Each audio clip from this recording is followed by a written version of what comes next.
नमस्कार, मैं हूं सौरभ शर्मा। आप देख रहे हैं हकीकत क्या है। बहुत स्वागत है आप सभी का। आपसे थोड़ी देर के बाद वक्फ बिल पर लोकसभा में वोटिंग होने वाली है और सारे कैलकुलेशन जोड़ लीजिए आप।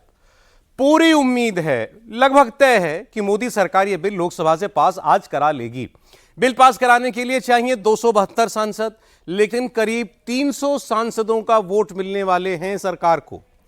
सियासत में हार जीत लेकिन लगी रहती है, लेकिन यहां खबर जीतना नहीं है, खबर है घुटने ना टेकना।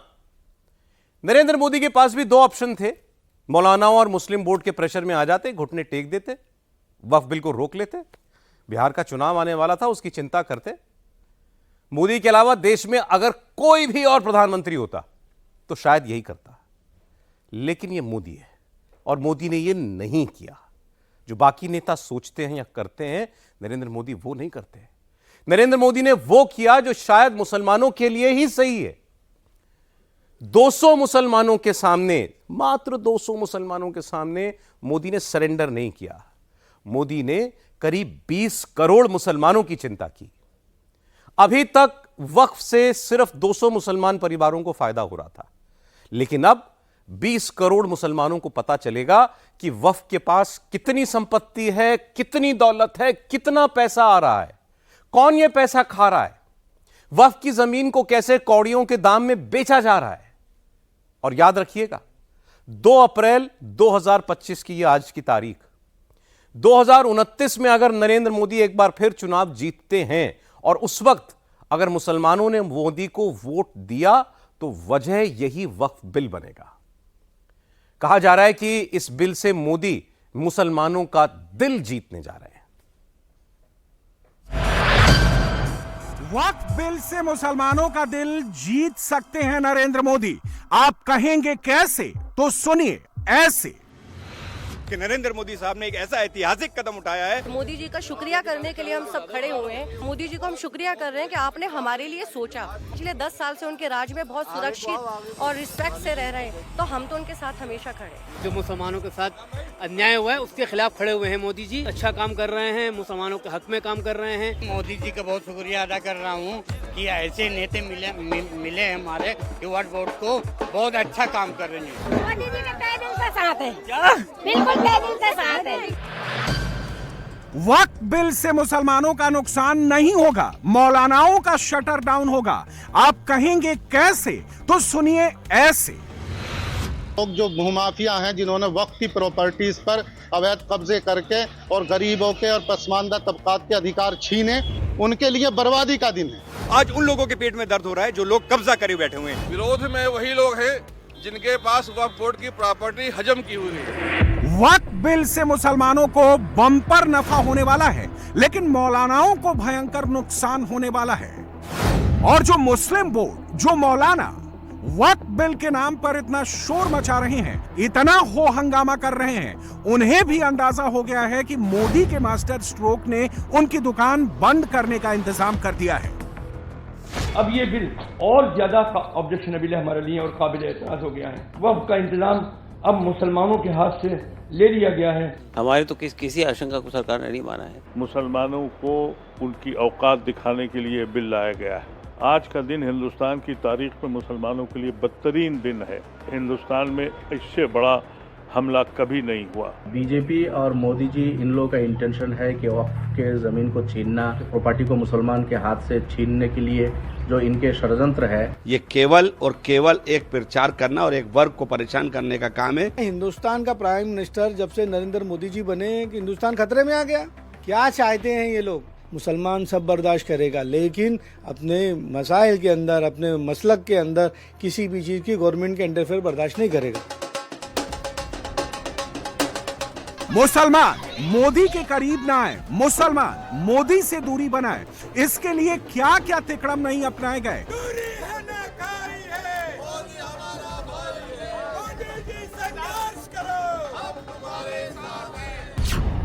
पिछले 100 दिन में मुस्लिम मोहल्लों में जा जाकर दिल्ली से लेकर पटना और विजयवाड़ा तक मुसलमानों को दिन रात ट्यूशन पढ़ाया गया, ऑनलाइन क्लास चलाई गई, टीवी डिबेट में हंगामा खड़ा किया गया। जगह जगह all India Muslim personal law board के नुमाइंदे उछलने लगे, शोर शराबा करने लगे। माहौल ऐसा बना दिया, पोस्टर ऐसा बना दिया गया कि अगर वक्फ बिल पास हो गया तो देश में एक और शाहीन बाग बन जाएगा। टेप यह बजाया गया कि देश का मुसलमान सड़कों पर उतर जाएगा, एक नया आंदोलन खड़ा करेगा।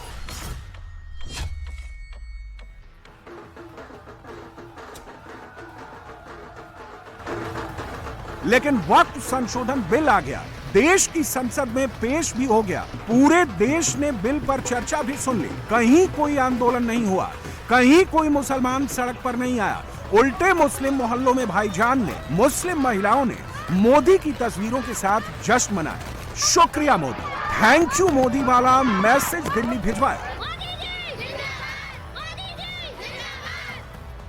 क्योंकि मोदी ने वक्फ को पहली बार सही मायनों में मौलानाओं और मुस्लिम बोर्ड के चंगुल से आजाद कराया है। देश के मुसलमानों को उम्मीद एक्ट यानी unified Waqf management empowerment, efficiency and development bill वाला गिफ्ट दिया है।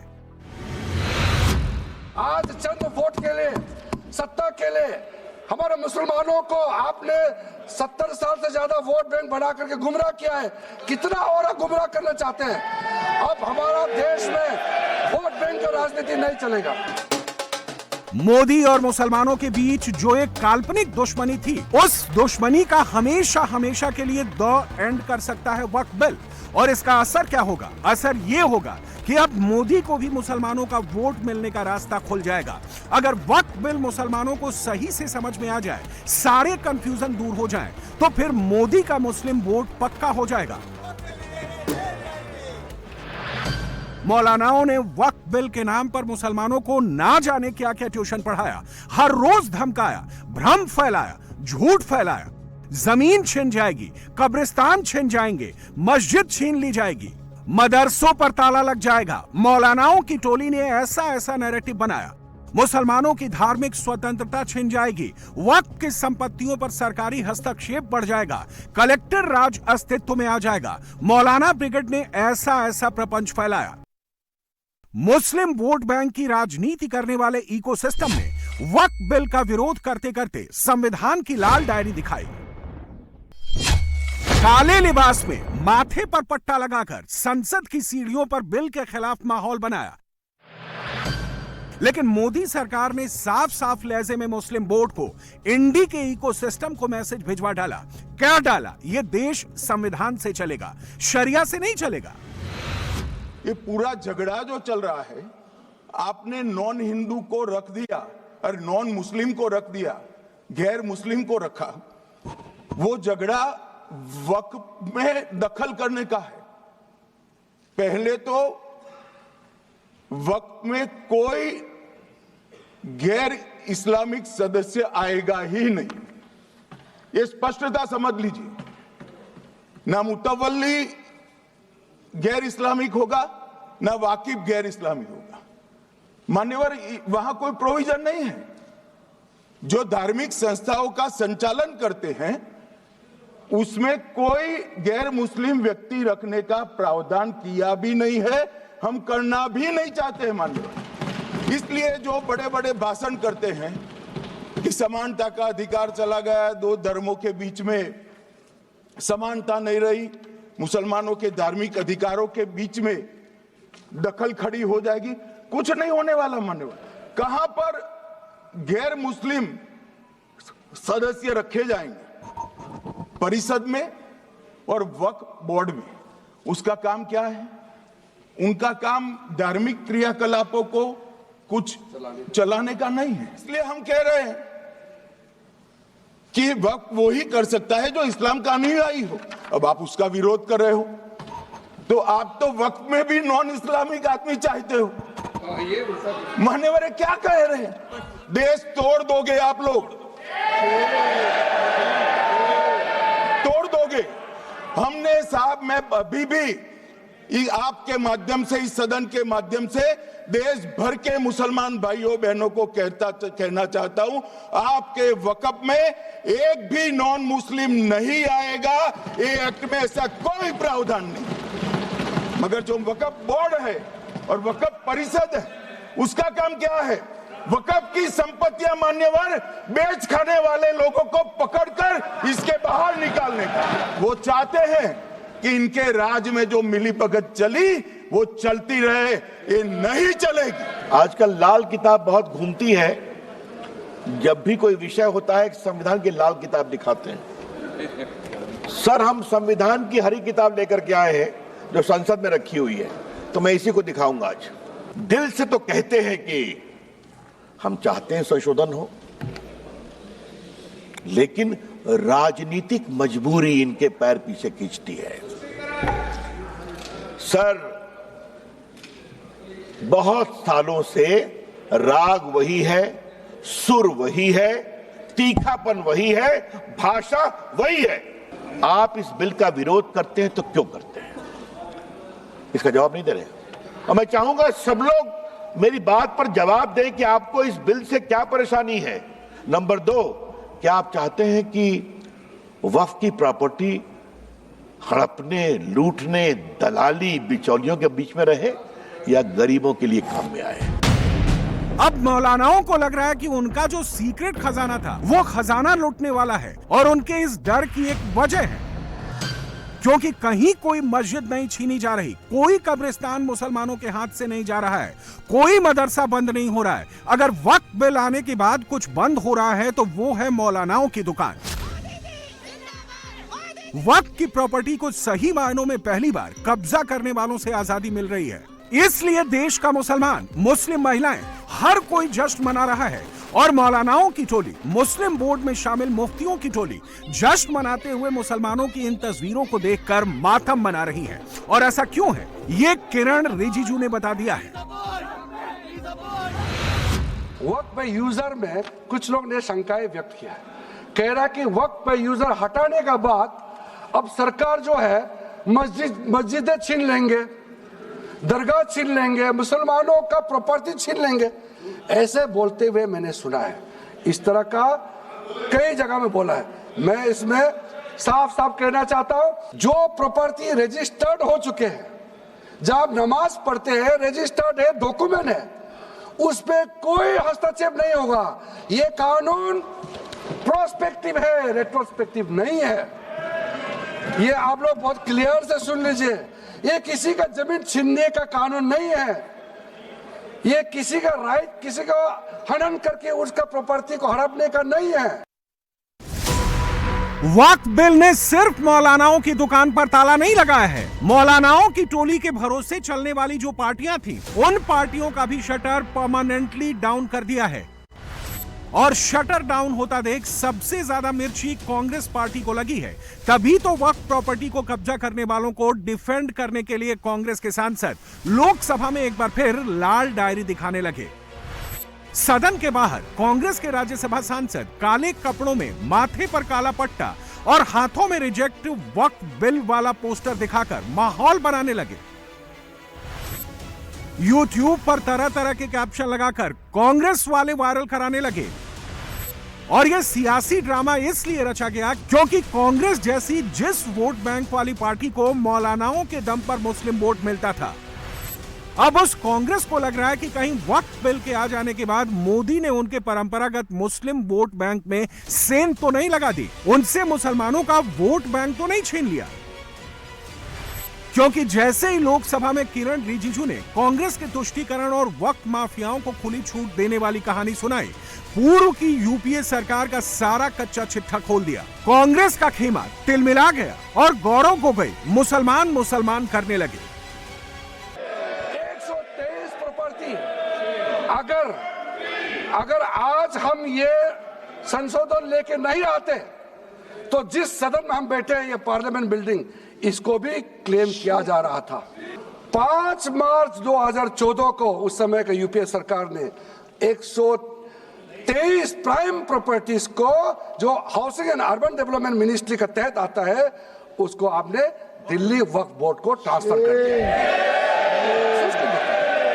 क्या जरूरत था? कुछ दिन बाकी था चुनाव होने के लिए, आप इंतजार तो करते। आपने सोचा ये करके वोट मिलेंगे, लेकिन आप तो चुनाव तो हार गए, तो फायदा क्या हुआ? ऐसा काम करने से वोट नहीं मिलता है। जो इन्होंने 2013 यूपीए गवर्नमेंट के संदर्भ में कहा पूरा का पूरा मिसलीडिंग है, झूठ है, और हम डिमांड करते हैं कि वो ऑथेंटिकेट करें। हम डिमांड करते हैं ऑथेंटिकेट करें। आज के वक्त के संशोधन में भी मेरा एक ही मार्गदर्शक है, वो है भारत का संविधान। ये बिल आज इस संविधान के इस जो मूल जो ढांचा है उस पर आक्रमण है। चाहे मौलाना हो, चाहे मोदी विरोधी ताकतें हो, चाहे राहुल हो, अखिलेश हो, ममता हो, ओवैसी हो या कोई और हो, सबको लग रहा है कि अगर वक्फ बिल पास हो गया तो भविष्य में मोदी का मुस्लिम वोट कंफर्म हो जाएगा।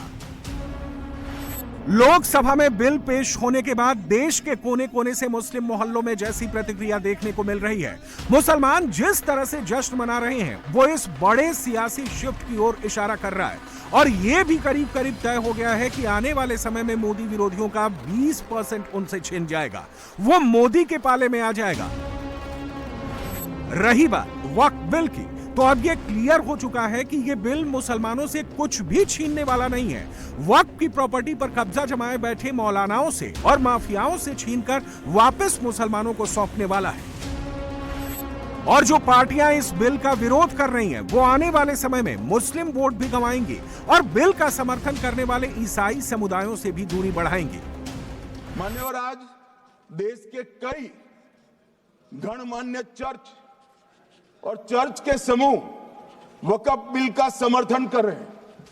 उनको लगता है कि इसका विरोध कर हम मुस्लिम भाइयों की सिंपैथी जीतकर अपनी वोट बैंक पक्का करेंगे। उसमें कोई फायदा नहीं होगा अखिलेश, इसलिए कि 4 साल में मुस्लिम भाइयों को मालूम पड़ जाएगा कि कानून तो उनके फायदे में है। और इसके साथ ये दक्षिण के सारे जो सांसद बोल रहे हैं, अपनी अपनी कॉन्स्टिट्यूंसी में सारे चर्च को मान्यवर नाराज कर रहे हैं, उनको पता नहीं, सारे चर्च को नाराज करें। मैं दादा की टेंशन समझ रहा हूं, ये बंगाल के मुसलमान भी सुन रहे हैं, तो उनको टेंशन होना स्वाभाविक है। करने थोड़ा शांत हो जाएंगे। ये 26 के कारण डरे हुए और कुछ कारण नहीं। चुनाव जो है ना अक्टूबर में, 25 में जो चुनाव है, इसके कारण मान्यवर भाई बैठ जाओ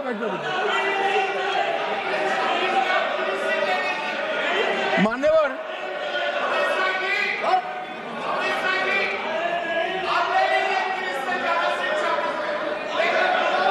बैठ जाओ।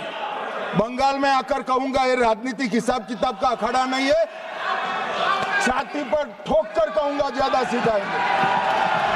मोदी सरकार का यह फैसला मुस्लिम कम्युनिटी में तो सुपर हिट है, विरोधियों के लिए नॉन फिट है। इसीलिए मोदी विरोधी इस बिल को जानबूझकर धर्म से जोड़ रहे हैं, मुसलमानों को उग्र बना रहे हैं।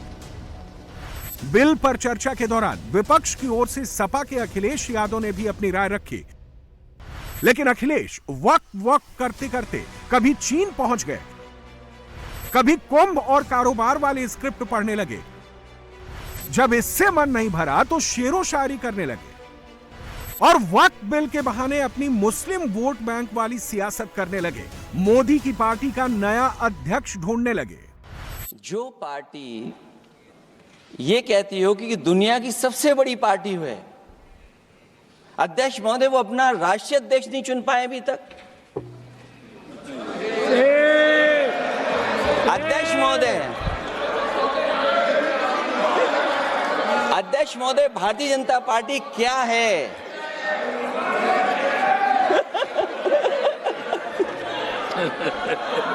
जी, मैं अखिलेश जी ने बहुत हंसते हंसते कहा है, इसको हंसते हंसते जवाब देना। ये सामने जितनी पार्टियां हैं, उनका राष्ट्रीय अध्यक्ष उन 5 लोगों को ही चुनना है परिवार के। हमें माननीय अध्यक्ष जी करोड़ों सदस्यों में से 12-13 करोड़ सदस्य प्रक्रिया कर कर चुनना है तो देर लगती है। आपके यहाँ जरा भी देर नहीं लगेगी। मैं कह देता हूं अभी 25 साल तक आप अध्यक्ष हो जाओ, नहीं बदल सकता। कि वक्फ की जमीन से बड़ा मुद्दा वो जमीन है जिस पर चीन ने अपने गांव बसा लिए हैं। वक्फ बिल का लाना भाजपा की सियासी हट है। वक्फ बिल भाजपा की सांप्रदायिक राजनीति का नया रूप है। जब से वोट में गिरावट आई है और खासकर उत्तर प्रदेश में भी, तब से भारतीय जनता पार्टी की कोशिश है कि अपना वोट कैसे संभाला जाए। ये वोट को संभालने के लिए बिल लाया गया है। भाजपा का लक्ष्य यह है कि ध्रुवीकरण हो, क्योंकि वो जानते हैं कि ध्रुवीकरण जितना होगा उससे वो लाभ उठाने में आगे रहेंगे। तो ये वक्फ बिल जो लाया जा रहा है वो अपनी वोट बैंक को संभालने के लिए और समाज को बांट करके ध्रुवीकरण करके राजनीतिक लाभ लेने के लिए लाया जा रहा है। संसद के भीतर मोदी विरोधी इकोसिस्टम ने, संसद के बाहर मौलानाओं की टोली ने यह दुष्प्रचार किया कि वक्फ संशोधन बिल को देश का मुस्लिम समुदाय कभी स्वीकार नहीं करेगा। बाकायदा धमकी दी गई कि मुसलमान सड़कों पर उतरेगा, हंगामा खड़ा करेगा, एक और शाहीन बाग खड़ा करेगा। All India Muslim personal law board ने तो बाकायदा प्रेस कॉन्फ्रेंस करके पर्चे वायरल कराकर मुसलमानों को रेडी रहने को कहा, सड़क पर उतरने को कहा। यह सब कुछ बुधवार को ही हुआ। इंडी अलायंस के मुस्लिम सांसदों का टोन भी धमकी वाला ही था, मगर इनकी धमकी का सीधा जवाब गृह मंत्री अमित शाह ने दे दिया। अमित शाह के टोन से क्लियर है, वक्फ बिल पर मोदी सरकार को कोई फियर नहीं है, और जो मुसलमानों में डर फैलाकर उन्हें सड़कों पर उतारना चाह रहे हैं, उनके लिए भी मोदी सरकार अब की बार पूरी तरह रेडी है। यहाँ एक सदस्य ने तो कह दिया, एक सदस्य ने कह दिया माइनॉरिटीज कानून को स्वीकार नहीं करेगी। क्या धमकाना चाहते हो भाई? संसद का कानून है, सबको स्वीकार करना पड़ेगा। स्वीकार नहीं करेंगे मतलब क्या है? कैसे बोल सकते हैं कोई हम कानून को स्वीकार नहीं करेंगे? एक कानून भारत सरकार का है, हर एक पर बंधन करता होगा और इसको स्वीकार करना पड़ेगा। मान्यवर, एक फैशन हो गई। राम जन्मभूमि का मंदिर बनाने की बात आई तो इस देश के अंदर खून की नदियां बह जाएगी, मुसलमान रोड पर आ जाएगा, मुसलमानों का। और लोकसभा में इस वक्त असदुद्दीन ओवैसी बोल रहे हैं वक्फ बिल पर, सुनते हैं।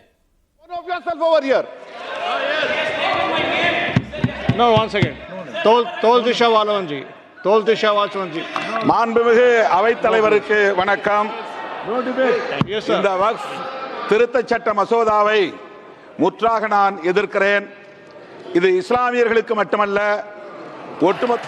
So, see, Article 25, the definition of Hindu includes Jain and a Sikh.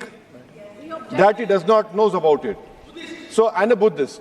So that you should, and you should also know, coming from a Brahmin community, the prasad in Tirupati Devasthanam. No, sir, let me. Let me complete. Let me complete. You know very well that the prasad in TTD is only made by Brahmins, not even for a particular sect. And 2013, Mr. Rajnath Singh, does he disagrees with what Advani and Sushma Swaraj did by supporting the 2000 bill act? You are opposing your own leadership. You are making a fun of yourself over here. No, once again.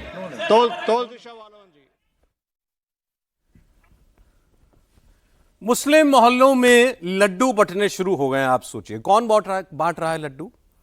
कुछ मौलानाओं के तो होश उड़ गए हैं और सच में मुस्लिम personal law board के नेताओं के पैरों के नीचे से जमीन खिसक गई है। वजह है जमीन का सौदा। सारा खेल ये दरअसल धर्म का है ही नहीं, पैसे का है, प्रॉपर्टी का है, जमीन का है, जायदाद का है। इसी जायदाद के चक्कर में मौलानाओं ने वक्फ बिल पर इतना बड़ा हंगामा खड़ा कर दिया। मुसलमान भाई अगर धर्म का चश्मा हटाकर शुद्ध रूप से सच्चाई देखना चाहें तो वो समझेंगे वक्फ बिल आने से मुनाफा मुसलमानों का ही है। मुसलमानों के मोहल्ले में पटाखे फूट रहे हैं।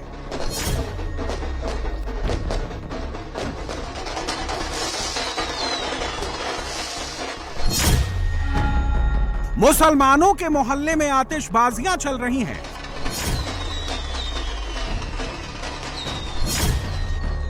मुसलमानों के मोहल्ले में ढोल नगाड़े बज रहे हैं।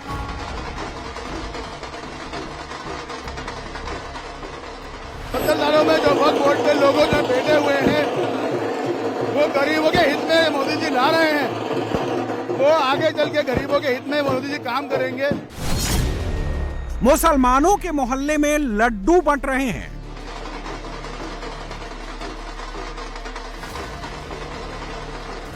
दूरी है ना खाई है, मोदी हमारा भाई है। दूरी है ना खाई है, मोदी हमारे भाई है। नरेंद्र मोदी जिंदाबाद। मुसलमानों के मोहल्ले में मोदी की टी शर्ट पहन ली गई है।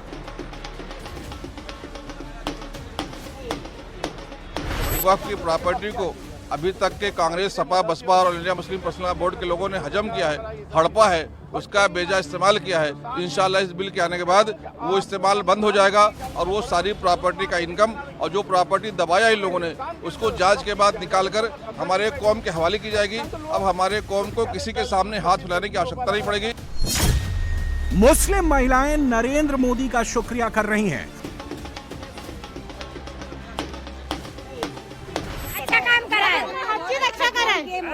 कोई काम बताओ जी। मोदी जी ने ना बाथरूम बनाए हैं, जो जरूरत थी मोदी जी ने है ना रोड बनाया है। आपके गांव में बाथरूम वगैरह है जी? अल्हम्दुलिल्लाह हर चीज अल्लाह का शुक्र है। सरकारी स्कूल बना है, सब कॉलेज बना है, अच्छा काम कर। मुसलमानों के मोहल्ले में सचमुच खुशियां मनाई जा रही हैं या फिर करवाया जा रहा है?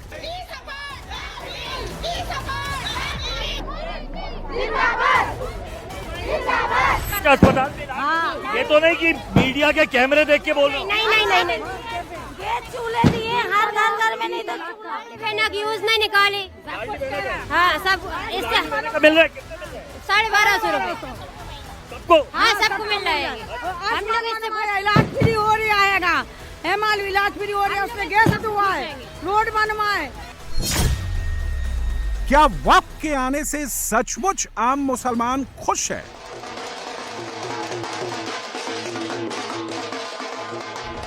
जो विरोध कर रहे हैं वो लोग हैं जिन्होंने वक्त की प्रॉपर्टी दबा रखी है। ये वो लोग हैं जो विरोध कर रहे हैं। हम लोग वो हैं जो मोदी जी के साथ हैं और खुश हैं बहुत। क्या मुसलमानों की जेब में अब वाकई में पैसा आएगा?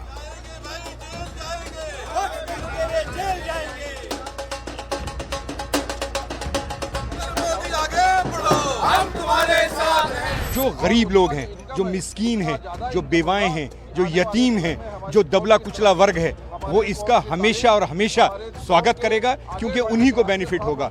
जो लोग वक्फ माफिया थे, जो जमीनों को कब्जाए बैठे थे, जो प्रॉपर्टियों का मिसयूज कर रहे थे, आज उन लोगों के पेट में दर्द हो रहा है, क्योंकि उनसे वो प्रॉपर्टियां छीनने जा रही हैं। वक्फ में ट्रांसपेरेंसी आने जा रही है। वक्फ संशोधन बिल पास होने से मुस्लिम मोहल्ला इतना क्यों खुश है? वक्फ संशोधन बिल के पास होने से मुसलमानों को क्या मिलने वाला है? इसका जवाब वक्फ बोर्ड की अकूत प्रॉपर्टी में छिपा है और वक्फ बोर्ड जिसके लिए बनाया गया उस मकसद में छिपा है।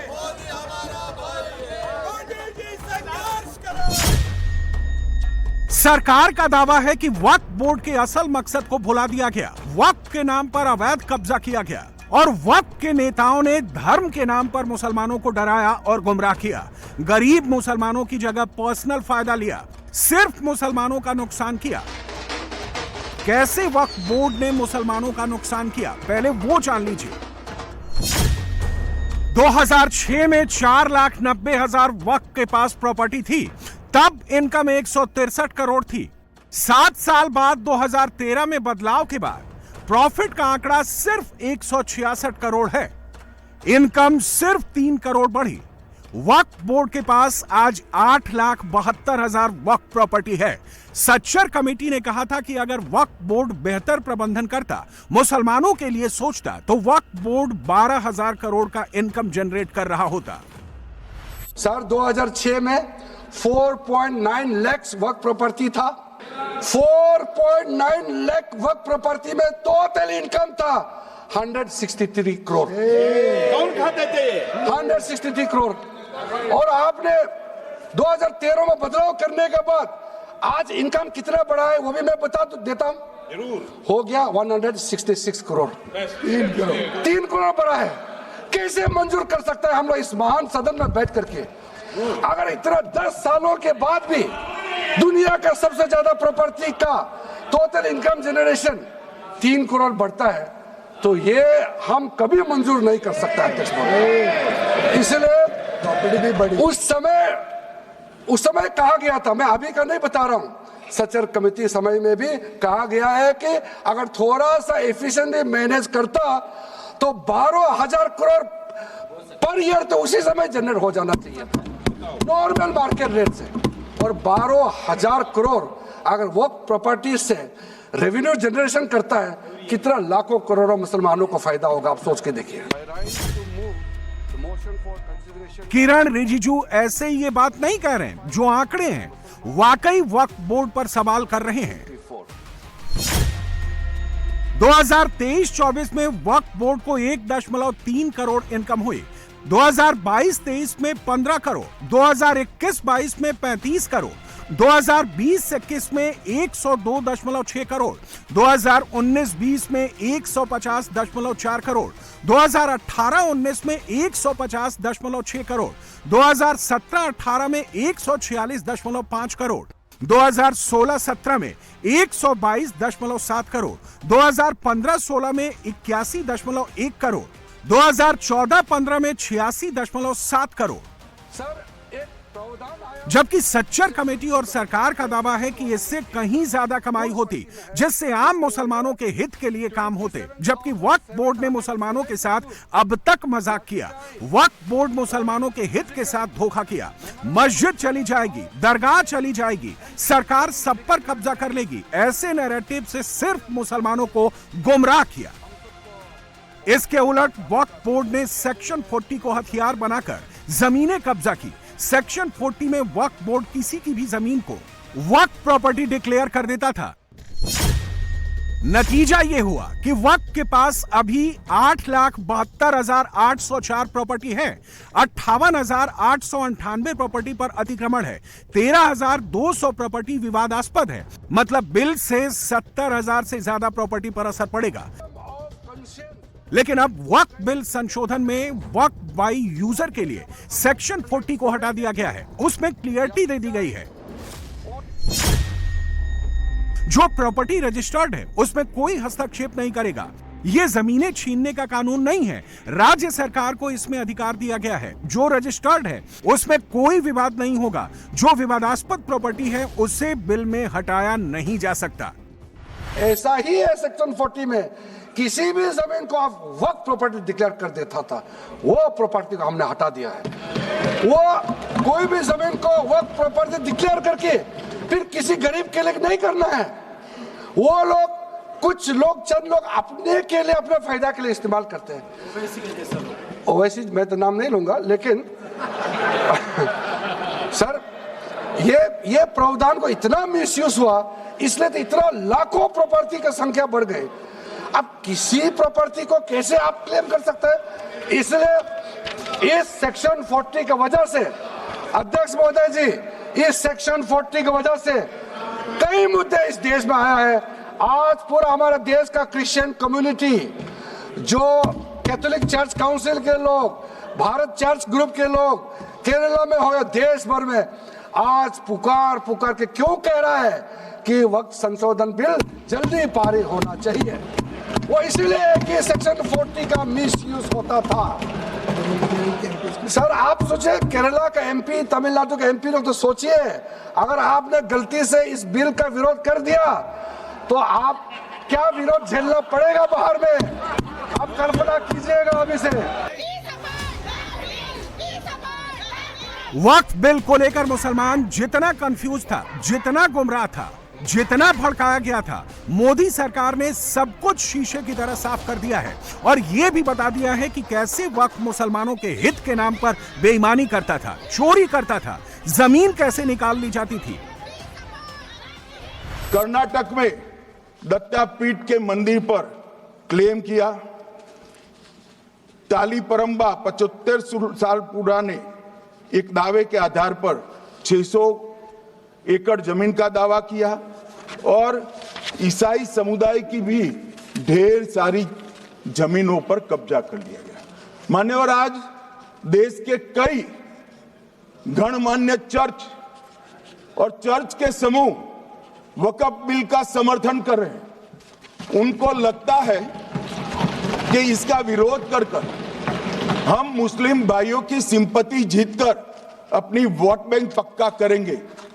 उसमें कोई फायदा नहीं होगा अखिलेश, इसलिए कि 4 साल में मुस्लिम भाइयों को मालूम पड़ जाएगा कि ये कानून तो उनके फायदे में है। और इसके साथ ये दक्षिण के सारे जो सांसद बोल रहे हैं, अपनी अपनी कॉन्स्टिट्यूंसी में सारे चर्च को मान्यवर नाराज कर रहे हैं, उनको पता नहीं, सारे चर्च को नाराज कर रहे हैं।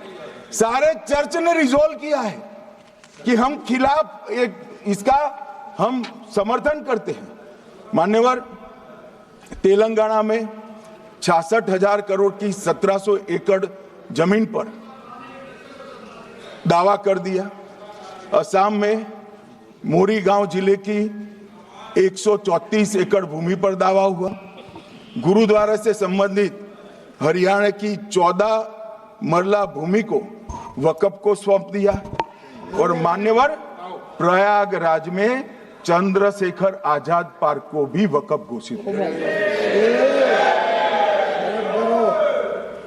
और मान्यवर, महाराष्ट्र के वडानगे गांव में महादेव की मंदिर पर दावा किया।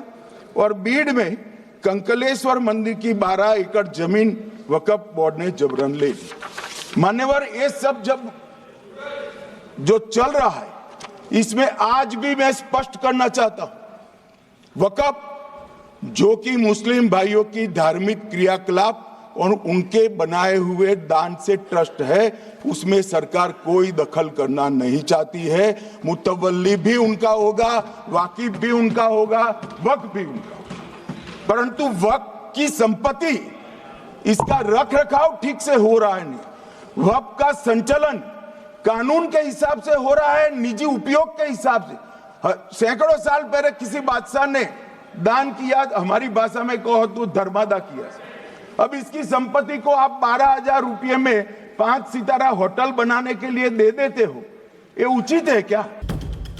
सिर्फ दिल्ली में ही वक्फ बोर्ड की 123 प्रॉपर्टी पर विवाद है। कैसे वक्फ ने जमीनों के साथ खेल किया, वो जान लीजिए। वक्फ ने इन 123 प्रॉपर्टी पर अपना दावा किया, लेकिन जब कागजात मांगे गए तो कागजात नहीं दिखा पाए। जबकि लैंड एंड डेवलपमेंट ऑफिस और डीडीए का दावा है कि ये सारी 123 प्रॉपर्टी उसकी है, जिसके मालिकाना हक का पूरा उसके पास लीगल डॉक्यूमेंट है। LNDO यानी लैंड एंड डेवलपमेंट ऑफिस का दावा है कि इन 123 प्रॉपर्टी में 61 प्रॉपर्टी पर वक्फ का कब्जा है।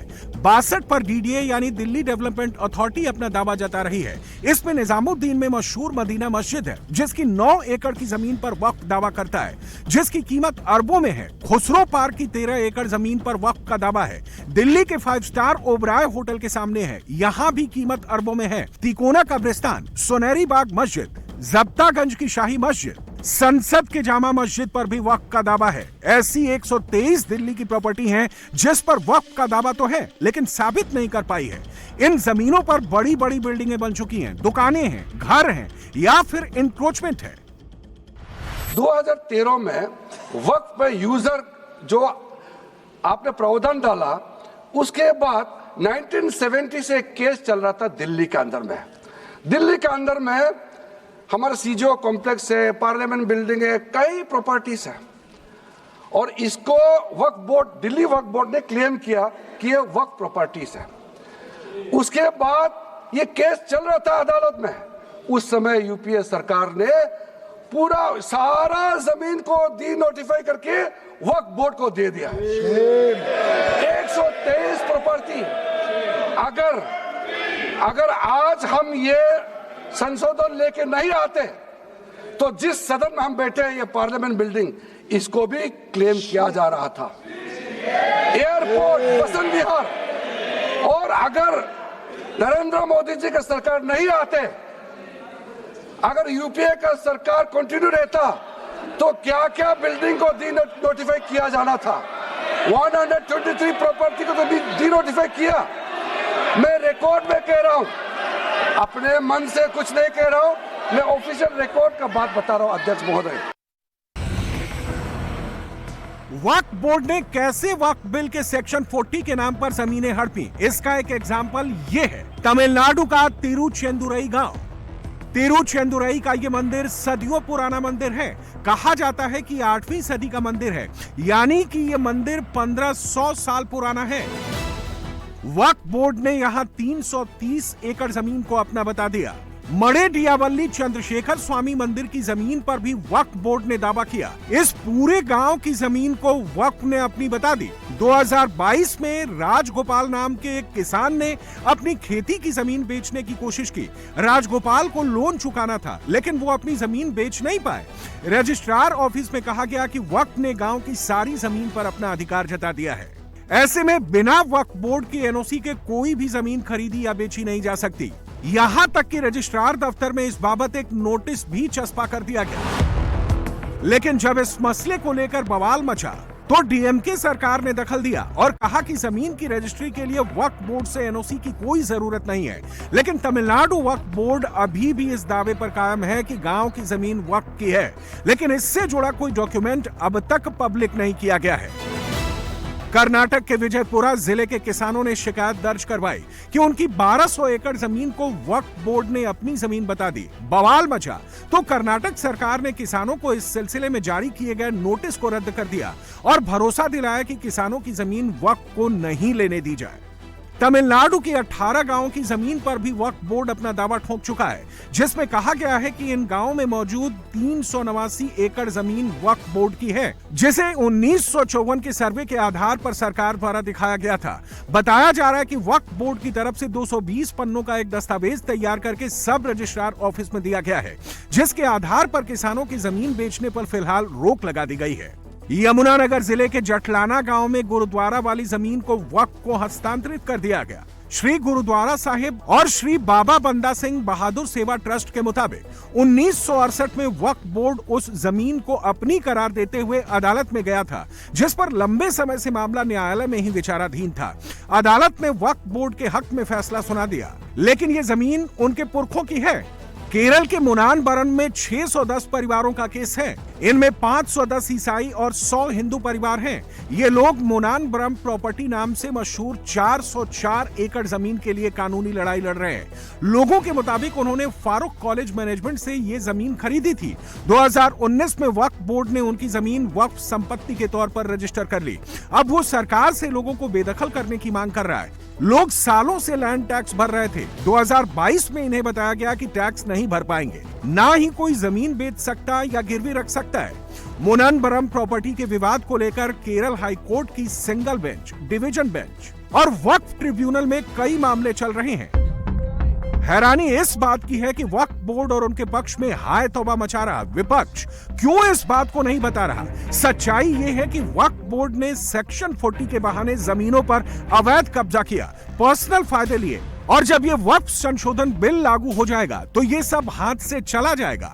वक्फ बोर्ड मुस्लिम वोट का नाम लेकर डरा रहा है कि साथ नहीं दिया तो मुस्लिम वोट भी चला जाएगा। सच तो ये है कि इनकी वक्फ के नाम पर अवैध कब्जे की दुकान बंद हो जाएगी।